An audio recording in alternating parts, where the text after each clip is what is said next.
जमलेल्या माझ्या तमाम हिंदू बांधवांनो, भगिनींनो आणि मातांनो,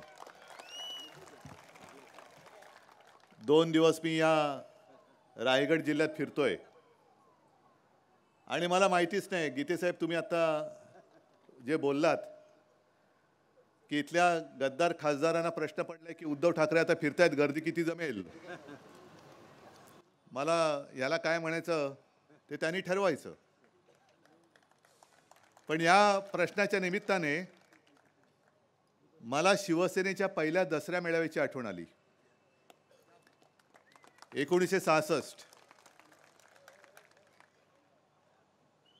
शिवसेना प्रमुखांनी शिवसेनेची स्थापना केली आणि 66 सालच्या दसऱ्याला शिवतीर्थावर शिवाजी पार्कवर दसरा मेळाव्याची घोषणा केली. अनेक जणांनी त्यांना सांगितलं की असं तुमचा हा वेडेपणा आहे, शिवाजी पार्क किती मोठं आहे, आम्ही समजू शकतो की तुम्ही मराठी माणसाच्या न्याय हक्कासाठी लढणाऱ्या शिवसेनेला जन्म देता आहात, पण गर्दी किती होईल सांगता येत नाही, नाही गर्दी झाली तर काय होईल, म्हणून तुम्ही एक काम करा, पहिली सभा जी घेताय ना ती दसऱ्याला एका छोट्या हॉलमध्ये घ्या, प्रतिसाद बघू, आणि ती गर्दी झाली तर मग एक छोट्या मैदानात घेऊ आणि असं करत करत मग शिवाजी पार्कवरती घेऊ. शिवसेना प्रमुखांनी सांगितलं की नाही, मी माझा पहिला दसरा मेळावा शिवतीर्थावरती शिवाजी महाराजांच्या साक्षीनेच घेणार.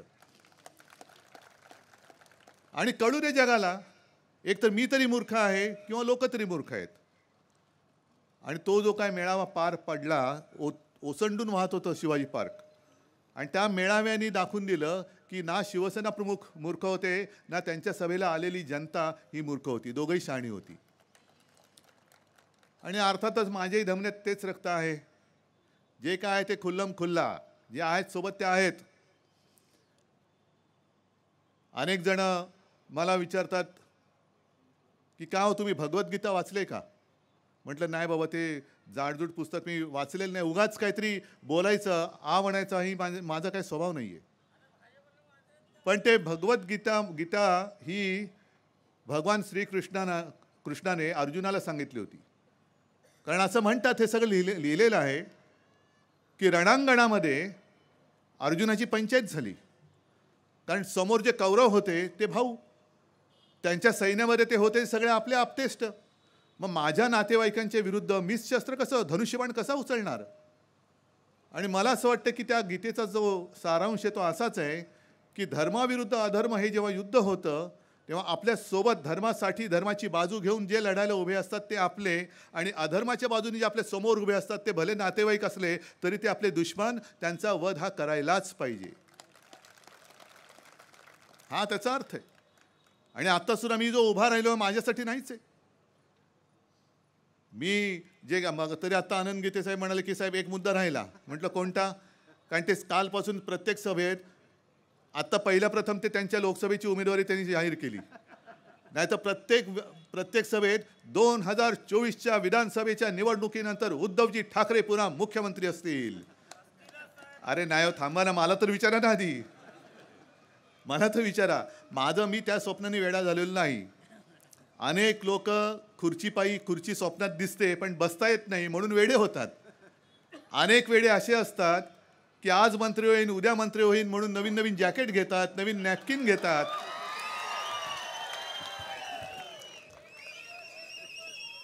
हे पालकमंत्री नको म्हणून नाराजी व्यक्त करतात, गद्दारी करतात, आणि पुन्हा त्याच पालकमंत्र्यांची डोक्यावरती घेऊन नॅपकिन पिळत घाम पुसत फिरावं लागतं त्यांना.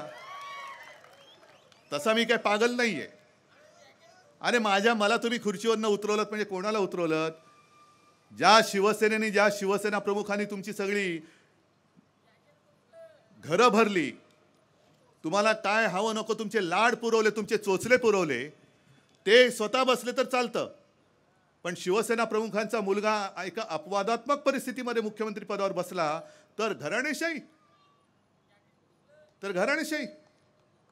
आता घराणेशाहीवरती मी पुढे बोलणारच आहे,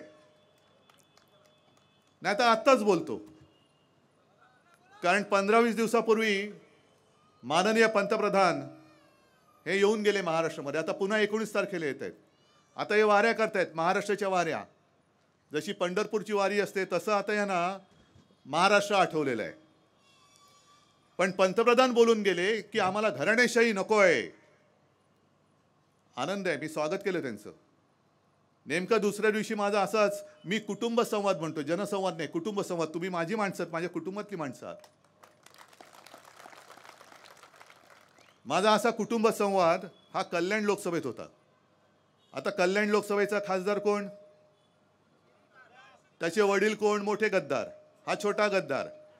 मी त्यांना तेच म्हटलं की आता पंतप्रधानांनी सांगायचं की कडवट हिंदुत्ववादी आणि ज्या हिंदू हृदय सम्राटांनी पंतप्रधान मोदींना अटल बिहारी वाजपेयींच्या वेळेला वाचवलं नसतं, वाजपेयी त्यांना केराच्या टोपलीत टाकायला निघाले होते, त्यांना त्यावेळेला जर का वाचवलं नसतं तर आज मोदी पंतप्रधानपदी बसले असते. मग ही घराणेशाही तुम्हाला नको, तुमची बाजू घेणारी घराणेशाही नको, तुम्हाला गद्दारांची घराणेशाही चालते. मग मी आज तटकरेंना सुद्धा सांगतोय किंवा पंतप्रधानांना सांगतोय, दोघांपैकी एकाने या घराणेशाहीच्या प्रश्नावरती उत्तर द्यावं, मुद्द्यावरती उत्तर द्यावं. एक तर पंतप्रधानांनी सांगायचं की आता बस झालं तटकरेजी, आता तुम्ही घरी बसा. पंतप्रधान उत्तम मराठी बोलतात. काय चाललंय तुमचं? वडील खासदार, मुलगी पालकमंत्री, बाकीच्या तिचे भाऊ हे सुद्धा आमदार, तुमच्या घरात एकाला सुद्धा मी तिकीट देणार नाही. आता बस झालं, मला घराणेशाही चालणार नाही. आणि नाही तर मोदींना सर्व मानणाऱ्या तटकऱ्यांनी जाहीर करावं की आजपर्यंत आम्ही सगळं भोगलं, खूप खाल्लं, म्हणजे काय म्हणायचं ते, खूप काय कमावलं. आणि आता मोदीजींची एक इच्छा आहे की आता ह्याच्या पुढे घराणेशाही नको. म्हणून मी त्यांच्या इच्छेचा मान ठेवून आजपासून अशी शपथ घेतो की मी स्वतः, माझी मुलगी, माझी मुलं ही राजकारणातून निवृत्त होत आहोत. हे जाहीर करावं त्यांनी. करा ना जाहीर. कोणीतरी एकाने बोला त्याच्यावरती. एक तर पंतप्रधानांनी बोलावं की घराणेशाही चालणार नाही, तटकरेजी तुम्ही तुमचं तट सांभाळत बसा घरी, खूप झालं तुमचं. मग ह्या सगळ्या गोष्टी हे थोतांड कशासाठी करताय? बरं, असं काही नाही आहे की जसं गीतेसाहेब म्हणाले की आता राजकारण गलिच्छ झालेलं आहे. हे मागे शिवसेना प्रमुख म्हणायचे की राजकारण म्हणजे गजकरणं नाही, जेवढं खाजवा तेवढी खास सुटते ती. तशी त्यांचं तसं राजकारण, गजकरण भाजपने करून ठेवलेलं आहे. खाजवत बसलेत आपली नुसती, खाजवत बसलेत, खाजवा. पण ते राजकारण कसं होतं? जसं आता भास्कररावाचं आहेत ना, मध्ये त्यांचं नाही पटलं, गेले होते राष्ट्रवादीत, परत त्यांना असं वाटलं की अरे नाही, मला परत घरी जायचंय, आले घरी. स्नेहलताई पण, माणिकराव कुठल्या याच्यात होते, संजय, तुम्ही आधी शिवसेनेत होतात. हे पक्षांतर हे समजू शकतो. काँग्रेसनी कधी शिवसेनेतली माणसं घेतली, कधी शिवसेनेने काँग्रेसची माणसं घेतली, कधी पवारसाहेबांनी शिवसेना फोडली, छगन भुजबळ तिकडे गेले, हे सगळं चाललं होतं.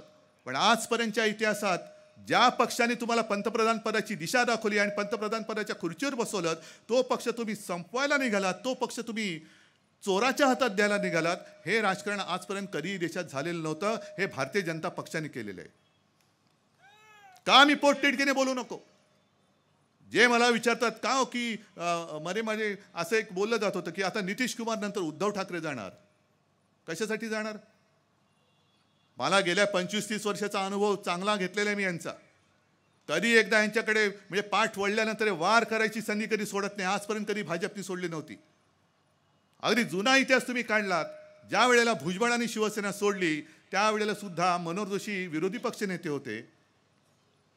शिवसेनेला न विचारता संख्याबळ त्यांचं वाढलं म्हणून गोपीनाथ मुंडे हे सुधाकरराव नायकांनी त्यांचं बोट धरून त्यांना विरोधी पक्ष नेतेपदाच्या खुर्चीवर बसवलं. इथपासून तो इतिहास सुरू होतो. मला आता त्या खोलामध्ये जायचं नाहीये कसं कसं त्यांनी काय काय केलं. अगदी जेव्हा संधी मिळते कधी, म्हणजे दत्ताजी साळवी तुम्हाला आठवत असतील, आठवतात ना, जशी भास्कररावांचा उल्लेख कोकणची तोफ, तशी ती पण एक मुलूक मैदानी तोफ होती. म्हणजे एकदा दत्ताजी बोलायला लागले का असे तोफगोळे सुटायचे. आणि त्यांची 2-3 वाक्य होती. काय होतं, काही वेळेला फार मार्मिक बोलायचे. आणि त्यांनी सांगितलेलं आहे की एक होता शेजारी, तो पडला आजारी. मग तो शेजारी होता, तो विचार काय करतोय की हा मरतोय कधी आणि ह्याचं कपाट मी माझ्या घरात आणतोय कधी. ही अशी अवलाद यांची, भाजपवाल्यांची. जे पक्ष त्यांच्या सोबत राहिले त्यांनाच खतम करायचं.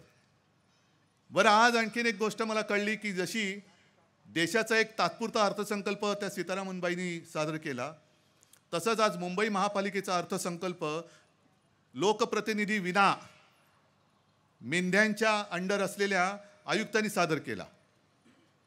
आणि एका गोष्टीचा मला आनंद आहे, काही गोष्टी अशा असतात की आपल्या हातामध्ये नसतात. जसं वांद्रे ते वरळी हा जो सी लिंक आहे त्याचं भूमिपूजन मनोहर जोशी मला वाटतं मुख्यमंत्री असताना हिंदू हृदय सम्राटांच्या हस्ते पार पाडलं होतं भूमिपूजन. दुर्दैवाने नंतर सरकार गेलं, तो पूर्ण झाला पूल, आणि त्याचं उद्घाटन माझ्या आठवणीप्रमाणे शरद पवार होते, सोनियाबाई होते आणि त्यांच्या हस्ते ते उद्घाटन झालं. त्याचा पुढचा टप्पा जो आहे वरळी ते मरीन ड्राईव्ह, त्याचं भूमिपूजन माझ्या हस्ते झालं. आणि आता उद्घाटनाला पंतप्रधान येत आहेत. म्हटलं एक गोष्ट बरी झाली या निमित्ताने, पंतप्रधानांना आता हे कळेल किंवा जनतेला हे कळेल की उद्धव ठाकरे जे बोलतो ते करून दाखवतो त्याला साक्षीदार पंतप्रधान आहेत.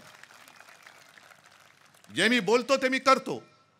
जे स्वप्न मी पाहिलं, मुंबईसाठी पाहिलं, आणि मुंबईकरांच्या कष्टाच्या पैशातून तो सी लिंक आणि पुढचा जो कोस्टल रोड होतोय तो पूर्ण करतोय. एकही पैसा त्याच्यावरती आम्ही टोल आकारणार नाही. आता हे काय करतायत मला कल्पना नाही, कारण हे टोल भैरव आहेत. सगळीकडे टोलचे नाके यांच्या मित्रांच्या खिशामध्ये, सगळे टोल भैरवच आहेत हे लोक. पण पंतप्रधानांना मला सांगायचं आहे की जसं तुम्ही त्या उद्घाटनाला जाताय, एक गोष्ट बघा की खरोखर हा मार्ग पूर्ण झाला आहे की जसं राम मंदिराचं लोकार्पण तुम्ही घाई गडबडीत निवडणुकीत श्रेय घेण्यासाठी केलं, तसं माझ्या ह्या स्वप्नाचं उद्घाटन तुम्ही एक अर्धवट म्हणजे 2 लेनचं उद्घाटन करून श्रेय घेण्याचा प्रयत्न करणार आहात का हे तुम्ही बघा.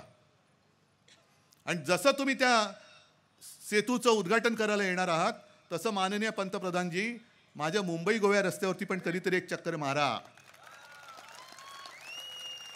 कारण मुंबईचा कोस्टल रोड कोरोना असताना सुद्धा दिवस रात्र न थांबता मुंबई महापालिकेने पूर्ण करून दाखवला, म्हणून तुम्ही उद्घाटनाचा नारळ फोडायला येत आहे.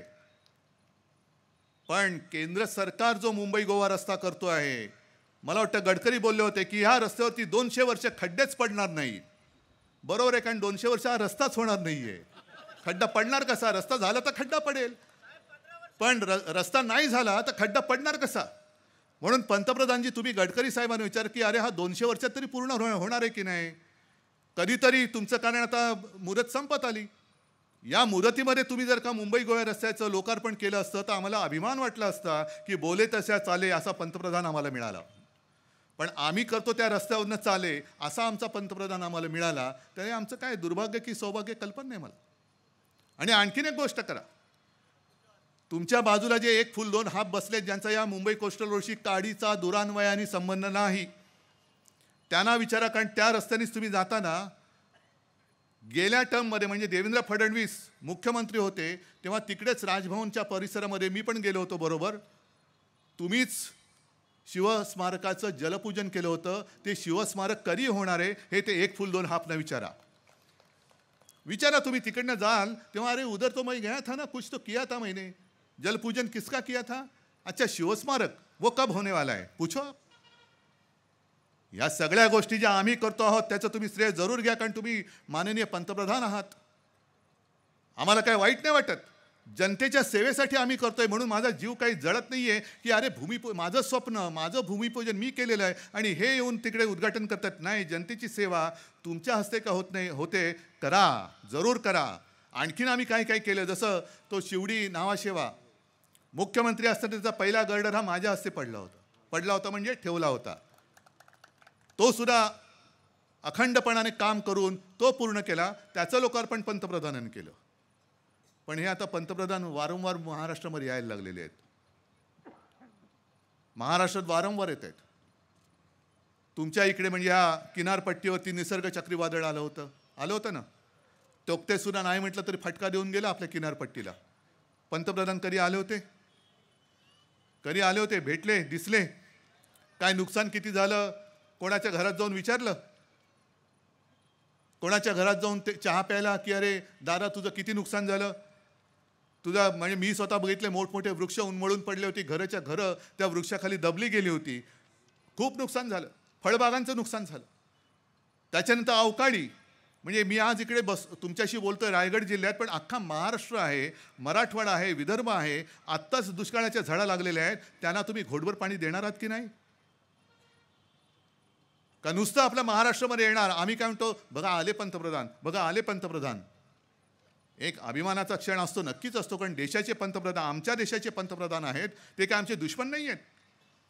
पण ज्या पद्धतीने तुम्ही आम्हाला दुश्मन समजताय, अरे तुम्ही तिकडे सीमेवरती चीन घुसतोय, तो दुश्मन आहे का तुम्हाला साथ देणारी शिवसेना दुश्मन आहे, हे एकदा पहिलं ठरवा.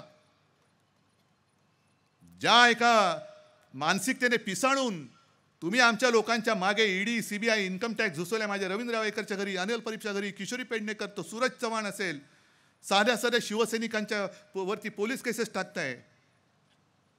जा ना, एवढी हिंमत त्या चीनला दाखवा ना.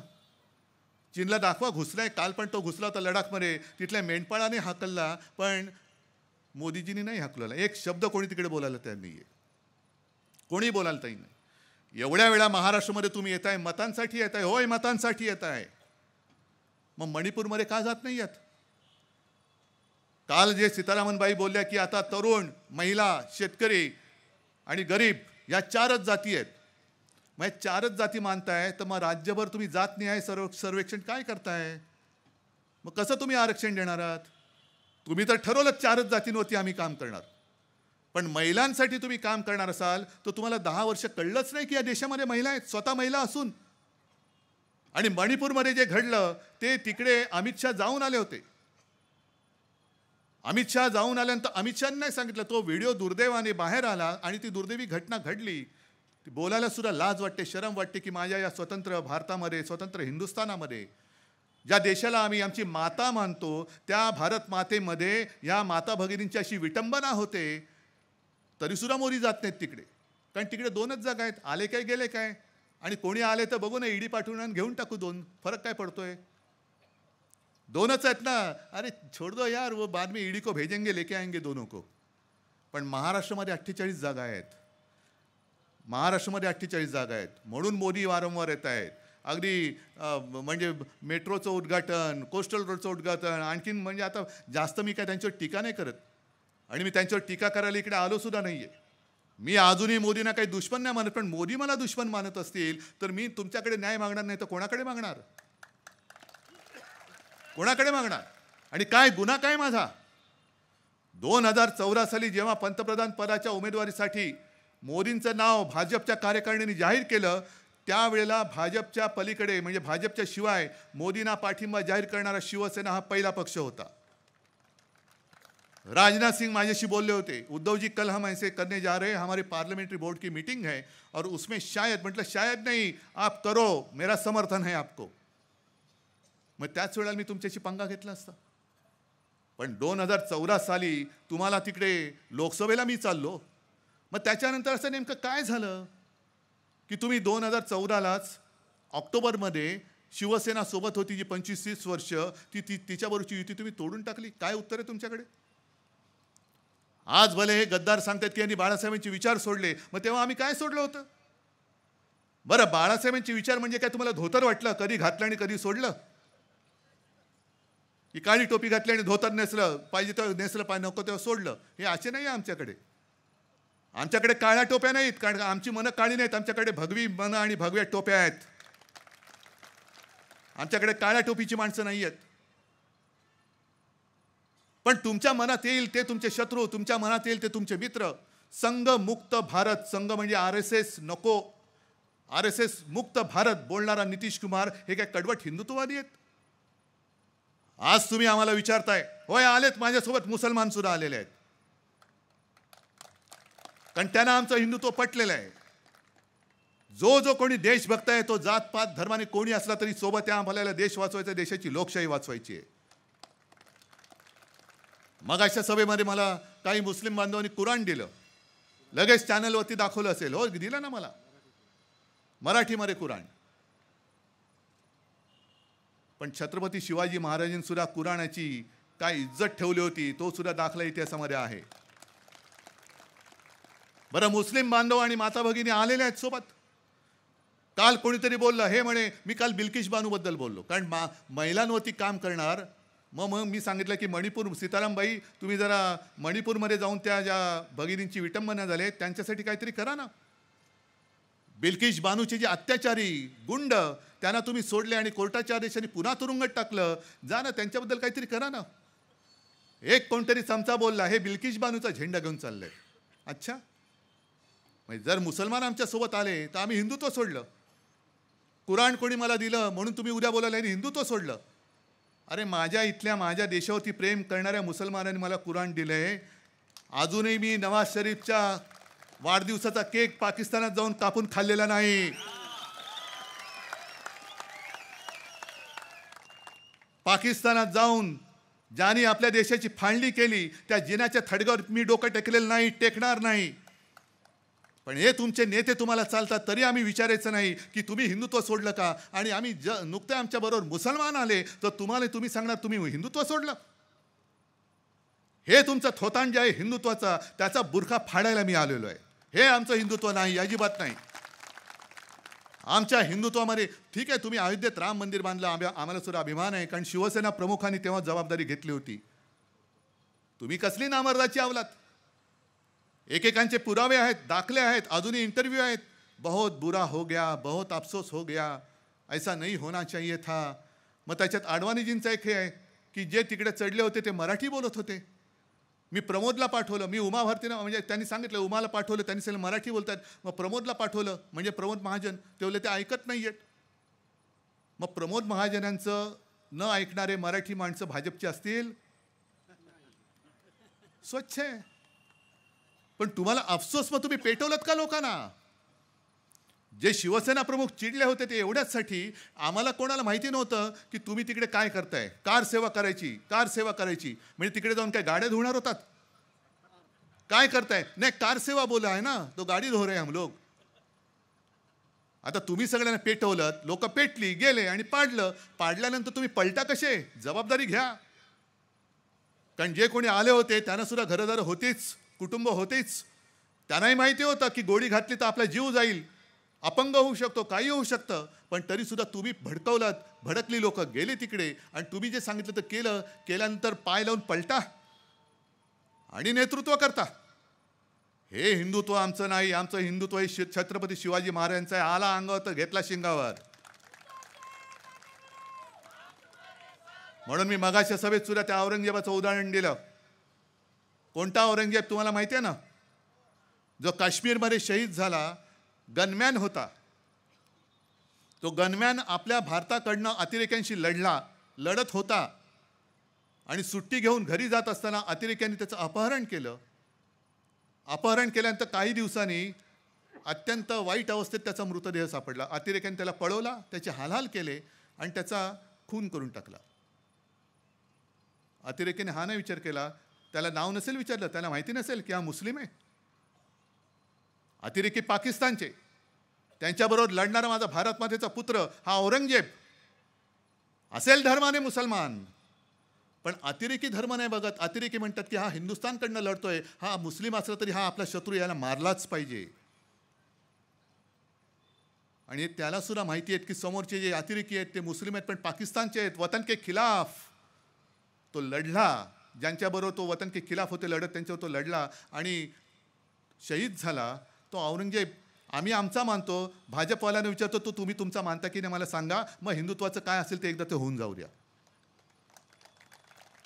त्याच्याकडे लष्कर प्रमुख पण जाऊन आले आणि त्याचा भाऊ पण मला वाटतं लष्करामध्ये आता गेलेला आहे. तो औरंगजेब तुम्ही मुसलमान असला होता म्हणून तो काय परका समजायचा. देशासाठी गेला ना तो. मग जसा औरंगजेब हा देशासाठी लढताना त्याची हत्या केली, मुस्लिम होता तरी तो आमचा होता हे आम्ही ठणकावून सांगतो, तसाच तो दुसरा देशद्रोही पकडलाय ज्याने आपली गुपितं पाकिस्तानला दिली. तो कुरुलकर हा आमचा नाही, त्याला पहिला टांगा. त्याचा जर का गुन्हा सिद्ध झाला असेल तर तो धर्माने कोणी असेल पण देशद्रोही आहे, त्याला फासावर टांगा. हे आमचं हिंदुत्व आहे. टाका. आता तर आपण याचं नाव सुद्धा विसरून गेलो. कुलभूषण जाधव पाकिस्तानच्या तुरुंगात आहे. सुषमा स्वराज होत्या तेव्हा त्या बोलत होत्या की आम्ही त्याला सोडू, आम्ही सोडू. आता सुषमा स्वराज जाऊन कितीतरी वर्ष झाली, अजूनही त्याचा काही पत्ता नाही. तो तिकडे जिवंत आहे का गेला आहे काही माहिती नाही. पण कुलभूषण जाधवचं माहिती नाही आहे. कुरुलकर तिकडे देशाची सगळी गुपितं त्यांनी पाकिस्तानला दिली, त्याच्याबद्दल भाजपची काही भूमिका माहिती नाही आहे. तुमची काहीतरी भूमिका सांगा ना. आमच्या हिंदुत्वाची आम्ही व्याख्या सांगितली आणि ती हिंदूंच्या व्यतिरिक्त मुसलमानांना पटली, ख्रिश्चनांना पटते, जैन आहेत, गुजराती आहेत, ते सुद्धा गुजराती सुद्धा हिंदूच आहेत, उत्तर भारतीय आहेत. त्यांना सगळ्यांना पटते म्हणून ते सगळे एकत्र येत आहेत, आमच्या सोबत येत आहेत. आता आमची ही भूमिका त्यांना पटते, त्याच्यात आमचा काय दोष आहे? परंतु तुम्ही आज जे उद्धव ठाकरेला संपवायला निघालेत, तुम्ही ठेवलं काय उद्धव ठाकरेकडे? पक्ष चोरलात. माझे वडील चोरताय. अरे तुम्हाला तुमच्या वडिलांचा काही अभिमान नाही? तुम्ही जन्माला आले कसे? जन्माला आलात कसे तुम्ही? आई वडिलांना कलंक आहात तुम्ही. कलंक शब्द मी हल्ली वारंवार वापरतोय. कारण ज्याला जो स्वतःच्या आई वडिलांना विसरतो, ज्याला स्वतःच्या आई वडिलांचा अभिमान नाही, ज्याला दुसऱ्याचे वडील चोरावे लागतात, तो कसला रे गद्दार, कसला नामर्द, आणि तो काय नेतृत्व करणार आणि कसलं हिंदुत्व त्याने पुढे नेणार? तो स्वतःचा नाही विचार, चोरीचा मामला आणि जोरजोरात बोंबला असा त्यांचा प्रकार आहे. सगळा चोरीचा मामला आहे. आणि चोर बाजार तर भाजपने मांडलेला आहे. भारतीय जनता पक्ष म्हणजे मी नेहमी सांगतो की बाळासाहेब आपले शिवसेना प्रमुख त्यांना कमळाबाई बोलायच्या. मी कमळाबाई मुद्दामून का बोललो? कारण त्यांना कळलं पाहिजे की मी बाळासाहेबांचे विचार सोडलेले नाहीत.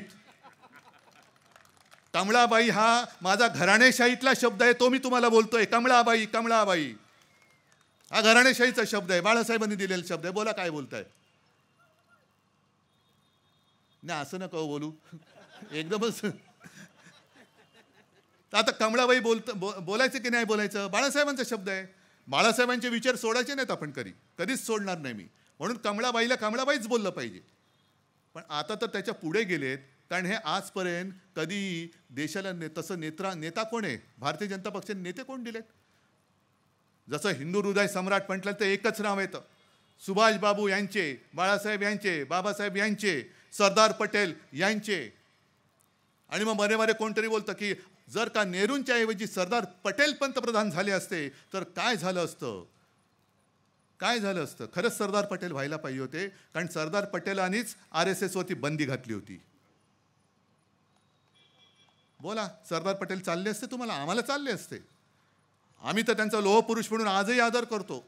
तुम्ही त्यांचा मोठा पुतळा बांधला. सरदार पटेल आज नाही आहेत म्हणून तुम्हाला ते हवेसे वाटतात, पण होते तेव्हा त्यांनी तुमच्यावरती बंदी घातली होती. ते सरदार पटेल तुम्हाला पटले असते का?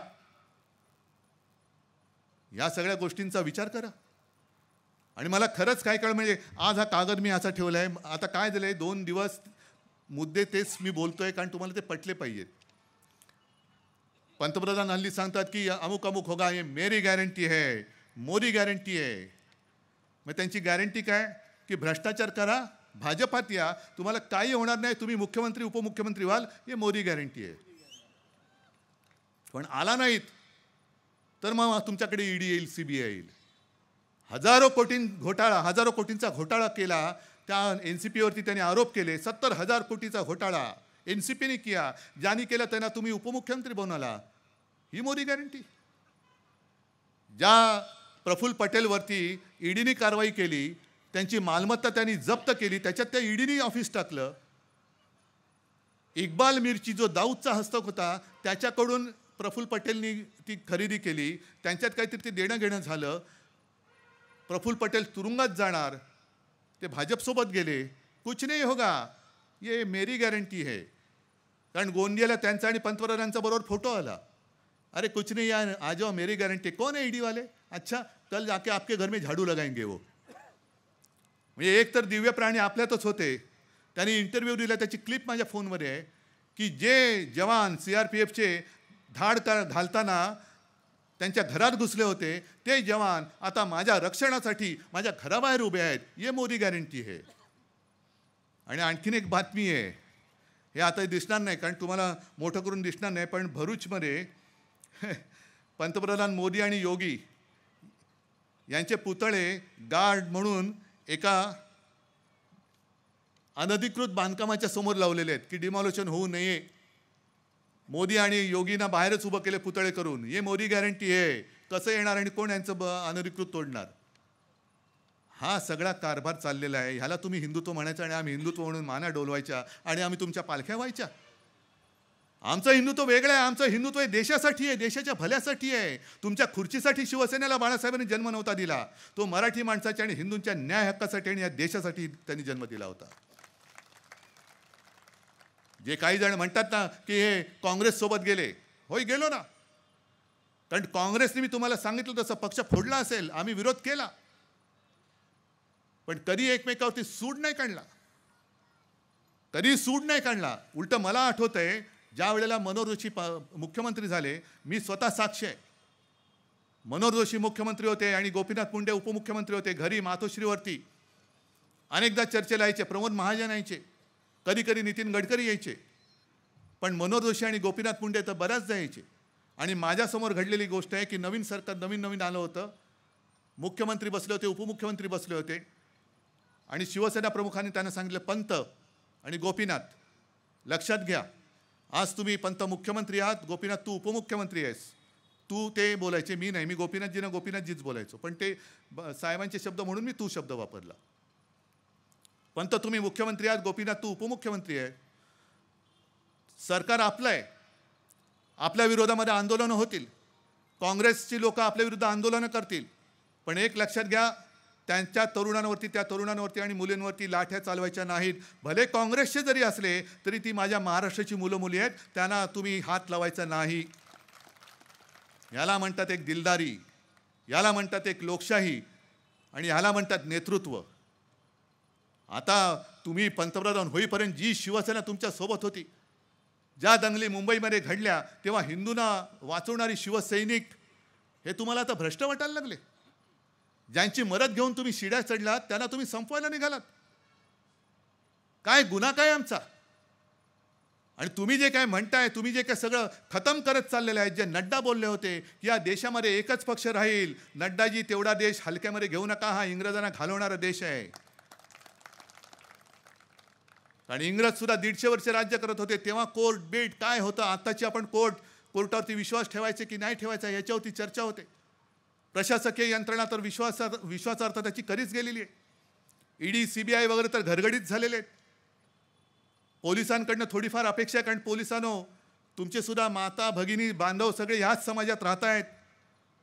जी महागाई यांना भोवते तीच तुम्हाला तुमच्या कुटुंबियांना भोवते. आणि उद्या जर काय पुन्हा डोक्यावर बसले तर हा हुकुमशाहीचा वरवंटा आमच्याबरोबर तुमच्याही डोक्यावरती चालणार आहे. म्हणून सगळ्यांनी लक्षात घ्या, आज आपण जागे राहिलो नाहीत तो उद्या असे झोपू की पुन्हा आपले डोळेच उघडणार नाहीत. या गोष्टी ज्या मला दिसत आहेत आणि ज्या पद्धतीने यांचं कामकाज चाललेलं आहे, तिकडे नितीश कुमारला फोडला का हो? एक तर आधी नितीश आणि लालूंचा जे चाललेला संसार होता तो तुम्ही मोडलात, त्याच्यानंतर नितीश तुमच्याबरोबर आले, पुन्हा नितीशला तुम्ही घेतलात. मग आमच्याबद्दल जे तुम्ही सांगतात की जनतेचा कौल शिवसेनेने उद्धव ठाकरेंनी मानला नाही, मग तिकडे तुम्ही तुमचा कोणता कौल मानलात?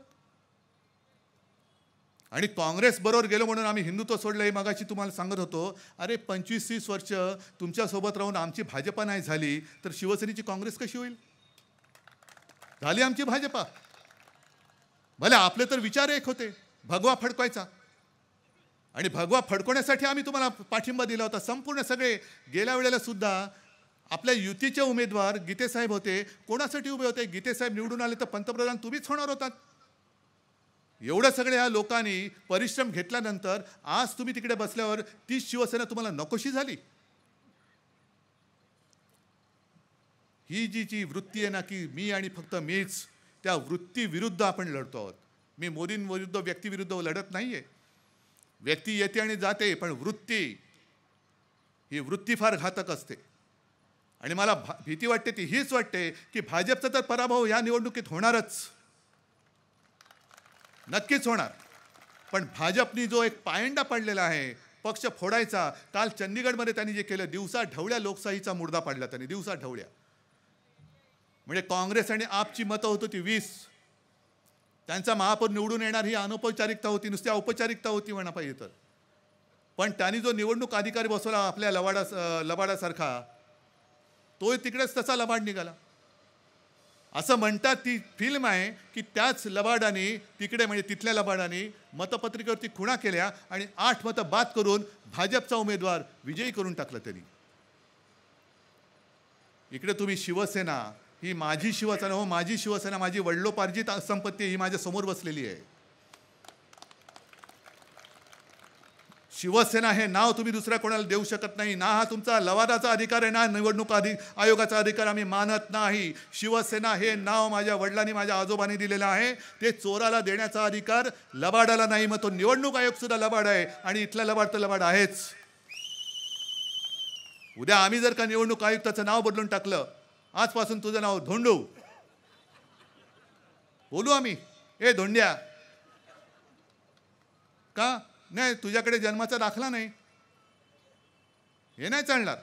तुम्ही आमचं चिन्ह इकडे तिकडे कदाचित करू शकत असाल तर तुमचा अधिकार असेल, पण आमचं नाव तुम्ही याला उचलून त्याला देऊ शकत नाही, अजिबात देत नाही. आणि आम्ही ते मानत नाही, अजिबात मानत नाही. ही लोकशाही नाही. आम्ही पक्षांतर्गत लोकशाही जिवंत ठेवतोय की नाही त्याचे पुरावे तुम्हाला दिले, फिल्म दाखवली, तुम्ही ऐकत नाही म्हणून आम्ही जनतेच्या न्यायालयात गेलेलो आहोत. तुम्ही ते सगळ्यांनी बघितलं असाल. मग एवढं करून सुद्धा अत्यंत उद्धटपणाने तुम्ही आमची शिवसेना ही चोराच्या हातात देता. म्हणून मी प्रत्येक सभेत आव्हान देतो, याही सभेत देतो, लबाडानी आणि निवडणूक आयुक्तांनी या गर्दीत या. मी येतो तुमच्याबरोबर, मध्ये उभा राहतो, पोलीस बाजूला ठेवा आणि सांगा शिवसेना कोणाची. लोक ज्याला तुडवतील त्याची शिवसेना नाही, लोक ज्याला डोक्यावर घेतील त्याची शिवसेना मला मान्य आहे, मला मान्य आहे. जनतेवरची जनतेच्या न्यायालयात आम्ही येतोय. जन की बात, मन की बात नाही, ही तुमची मन की बात. तुमचं मन काळं आहे म्हणून मन की बात सुद्धा काळी आहे. मी ऐकतो ती जन की बात, ती माझी शिवशाही आहे, ती माझी लोकशाही आहे. आणि ही लढाई मी म्हणून सांगतोय की नुसतं नवगणे आहेत, इकडे स्नेहलताई आहे, तिकडे गीते आहेत, पलीकडे भास्करराव असणार, आणखीन कोण असणार, ही त्यांची व्यक्तिगत लढाई नाही आहे. मी सकाळच्या सभेत जे सांगितलं की नाशिकचा तो एक शेतकरी आहे, त्याचा व्हिडिओ माझ्याकडे आला, कारण व्हिडिओ हल्ली प्रतिक्रिया येत आहेत. काल अमरावतीच्या शेतकऱ्याची एक हे सांगितली घटना, आज नाशिकच्या शेतकऱ्याची सांगतोय. मध्ये सगळे जे काय अवकाळी येते, मग यांच्या धोरणामुळे जे काय कांद्याचे भाव चढ उतार करतात. आता लसणाचा भाव किती आहे तो विचारा. लसूण नाही, 400 भाजपचा नाही, मी लसणाचा विचारला. आता भाजप नाही होणार, पण लसूण 400 पार होणार. आता लसूण म्हणाल अबकी बार 400 पार, आणि यांना कांदा लावायला कारण हे बेशुद्ध पडणार आहेत. पण कांद्याचे भाव कधी चढतात कधी पडतात ह्यांच्या नालायक सगळ्या धोरणासाठी. त्यावेळेला सीतारामनबाई तुम्हाला शेतकरी दिसत नाही. मग तो एक शेतकरी त्यांनी काय केलं, मला वाटतं एक आत्महत्या केलेल्या शेतकऱ्याची प्रेतयात्रा तो प्रांत कार्यालयावर घेऊन गेला. आणि पुढे तो जे बोलला, हे आम्हाला का करावं लागतंय, कारण रोज शेतकरी मरतोय, पण कोणी दखलच घेत नाहीये त्याची, कोणीच दखल घेत नाही. ज्यांनी दिल्लीमध्ये जाऊन जाब विचारायचा ते सगळेजण खोके गिळून गप्प बसलेत. मग तो मूग गिळून बोलला. म्हटलं मूग गिळून कोण गप्प बसतंय, इथं ते खोके गिळले त्यांनी अख्खे. तुम्ही देता ना 50 खोके एकदम ओके, ते सगळे खोके गिळल्यानंतर, दिल्लीतले खोके गिळल्यानंतर दिल्लीमध्ये जाऊन यांचा कंठ फुटेल, आवाज निघेल. आणि म्हणून तिकडे त्या लोकसभेमध्ये जसं मी सकाळी सांगितलं की चिंतामणराव देशमुख याच रायगडचा सुपुत्र, नेहरूंना त्यांनी ठणकावून सांगितलं होतं की मुंबईमध्ये केलेल्या गोळीबाराची चौकशी तुम्ही करत नाहीत, तुमच्याबद्दल माझ्या मुंबईबद्दल आकस आहे, मी तुमच्या मंत्रिमंडळात राहू शकत नाही, हा घ्या माझा राजीनामा. हे धाडस फक्त महाराष्ट्र करू शकतो आणि रायगड करू शकतो. बाकी येऱ्यागावाळ्याचं काम नाही. हे सगळे येरेगावाळे शेपूट हलवत आणि खुर्ची चाटत तिकडे गेलेले आहेत. या चाट्यांचं हे काम नाही आहे. आता तिकडे आपल्याला पाहिजे हक्काची माणसं, जी घाण होती, भेकड होते, ते भेकड निघून गेलेत. अजूनही कोणी भेकड असतील, भेकडातून निघून जा. तुम्हाला आमच्या शिवसेनेत स्थान नाही, तुम्हाला किंमत नाही. तुम्ही स्वतःहून केराच्या टोपलीत जाताय, आम्ही तुम्हाला वाचू शकत नाही, वाचू इच्छित नाही. स्वतःहून जा केराच्या टोपलीत. आणि अशी ही लढाई, सगळी साधन संपत्ती त्यांच्या बाजूला आहे, माझ्या बाजूला. त्यांच्याकडे धनसंपत्ती आहे, माझ्याकडे जनसंपत्ती आहे. श्रीवर्धन पोटनिवडणुकीमधली घटना मला एक आठवते, कारण त्यावेळेला हे आत्ता सूक्ष्म आणि लघु आहेत ना कोण, अरे जिकडे जातो नुसतं बोलल्यावर हेच नाव येते त्यांचं. पण त्यांना बाळासाहेबांनी काढून टाकल्यानंतर एक एक पोटनिवडणूक जरा आपण हारत होतो. श्रीवर्धनची पहिली पोटनिवडणूक जी आपण जिंकली आणि ती अपयशाची मालिका श्रीवर्धननी खंडित केली होती. आणि त्यावेळेचं मला आठवतंय, पैसे गाडीमध्ये पैसे घेऊन, कारण आपण पैसे वाटून, एकतर पैसे नाहीत आणि मतं विकत घेऊन आम्हाला जिंकायचंच नाही आहे. देणार असाल तर मनापासून द्या, नसेल तर देऊ नका. पण त्याही वेळेला गाडीमध्ये पैसे भरून पैसे वाटपासाठी यांच्या गाड्या फिरत होत्या. पण माझ्या कोळी भगिनी आणि तिथले सगळ्या त्या महिला होत्या, ते कोयते घेऊन अशा त्यांच्या मागे लागल्या की त्यांना गाडीतनं उतरूनच दिलं नाही. नाही छटपणे तुझ्या पैशाला लाचार होणारे आमची अवलाद नाही आहे. तो श्रीवर्धन आणि तो रायगड अख्ख्या महाराष्ट्रामध्ये मला दिसला पाहिजे, अख्ख्या महाराष्ट्रामध्ये. हा कदाचित योगायोग असेल. मला गीतेंचं कौतुक एवढ्यासाठी वाटतं, निवडणुकीत पराभव झाला. ज्यांनी पराभव केला तो माझ्यासोबत, जे मित्रपक्ष आले त्यांच्या बरोबर ते माझ्यासोबत आले होते खासदार म्हणून. गीतेने खरं तेव्हाच जायला पाहिजे होतं की आता माझं काय होणार, कारण मी इथे आता ही खासदारकी याना गेली, मी कसा लढणार, मी जातो भाजपमध्ये, मी जातो मिंद्याकडे. नाही गेले, राहिले निष्ठेने. याला म्हणतात निष्ठा. मला वाटतं गीते साहेब पहिले तुम्ही साधे शाखा प्रमुख होतात. ही व्यक्ती मला माहिती आहे, सगळेच हे भास्करराव काय कोणी काय तुम्ही सुद्धा. अनंत गीते पहिले मुंबईतले एक शाखा प्रमुख होते, मग नगरसेवक झाले, त्याच्यानंतर बाळासाहेबांनी त्यांना खासदार केलं आणि तिथपासून आजपर्यंत निष्ठेने जय हो पराजय हो, एक भगवा झेंडा, त्याच्या पलीकडे दुसरा भगवा झेंडा नाही, दुसरा नाही, एकच छत्रपती शिवरायाचा एकच भगवा. आणि हेच पावित्र्य तुम्हाला ठेवायचं, या भगव्याचं पावित्र्य तुम्हाला ठेवायचं. हे भाजप जे करतंय यांनी भगव्याला कलंक लावलाय. पुन्हा कलंक शब्द मी वापरतो. भगव्यामध्ये छेद करतायत, हिंदुत्वामध्ये भेद करतायत. यांना आता मातीमध्ये, या रायगडच्या मातीत गाडून टाकून त्यांच्या उरावरती छत्रपतींचा भगवा आपल्याला लावायचा. हे पवित्र काम तुम्हाला करायचं. आणि म्हणून निवडणुकीच्या तयारीला आजपासून तुम्हाला लागावं लागेल. कारण ज्या वेळेला अर्थसंकल्पामध्ये महिला, तरुण, गरीब आणि शेतकरी असं जाहीर केले, तेव्हा 100% यांच्यासाठी थापा त्या जाहीरनाम्यात येणार. पण ज्या वेळेला ते थापा मारतील तेव्हा त्यांना विचारावं, 14 साली अच्छे दिन आने वाले थे, कब आएंगे?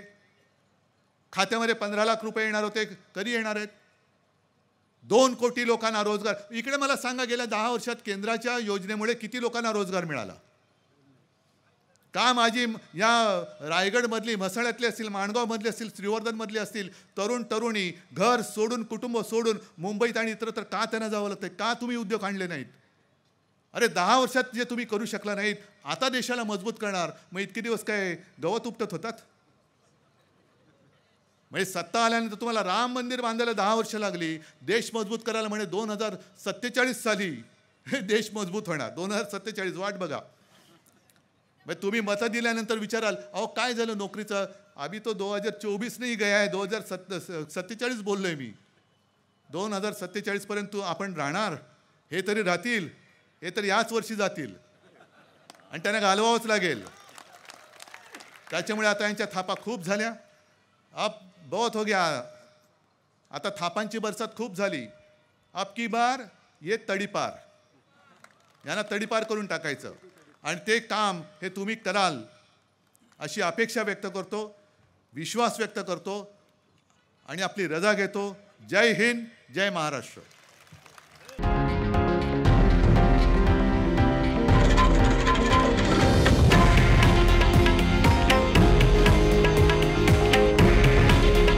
हे आहे देशातील नंबर 1 न्यूज नेटवर्क आणि आपण पाहत आहात TV9 मराठी.